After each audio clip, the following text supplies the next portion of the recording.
તો જો મિત્રો ખરેખર આવી ગયો છે ને કળજુગ। કારણ કે મિત્રો 22 વર્ષની દીકરી અને 60 વર્ષના તે દાદા સાથે કરી નાખ્યા લવ મેરેજ।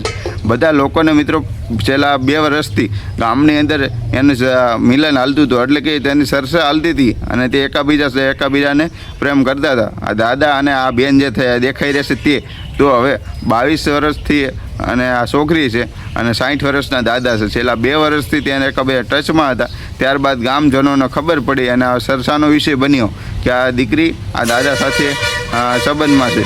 તો હવે તો બધા લોકોને ખબર પડી તો આ બંને હવે કોર્ટ મેરેજ કરી લીધા છે। ખરેખર મિત્રો તમને નથી લાગતું કળજુગ આવી ગયો? કારણ કે આ 60 વર્ષના દાદા અરે લગ્ન કરી અને આ દીકરીને શું લેવું હશે? એટલે કે આ દાદા પાસે કદાચ માલ મિલકત અને જાયદાદ જમીન એવું બધું કાંઈક હોય તો કદાચ તેની પણ મોહ જાળમાં આવી અને કદાચ આ છોકરી લઈ લીધું। જેમ કે તમે જોવો છો કે હાવ ગૌઢા માણસ હોય ને એની પાસે કોઈક જાય જુવાન દીકરી કે ગમે ઓરત મહિલા ગમે જાય અને ત્યારબાદ તેના 2-3 વર્ષ છેલ્લા જીવનના બાકી હોય ને ત્યારે ત્યાં સુધી રહે, બાકી એ બધું પતી જાય। એટલે કે દાદા કે અથવા કોઈ પણ હોય દાદીમાં જે આપણી જેની સાથે ગયા હોય એ પતી જાય, એટલે કે ભગવાન પાસે મરે વ્યા જાય। ત્યારબાદ એની જે માલ મિલકત હોય છે તે બધી માલ મિલકત એની પાસે લેવા, એટલે કે જે કાંઈ એના પૈસા છે તેને વારસદારમાં એની આ પત્ની બની ઊભી રહે અથવા આ ભાઈ બનીને ઊભા રહે એવી રીતનું પૈસા લેવા માટે હું આ દીકરી ગઈ છે। ખરેખર મિત્રો તમને શું લાગે છે?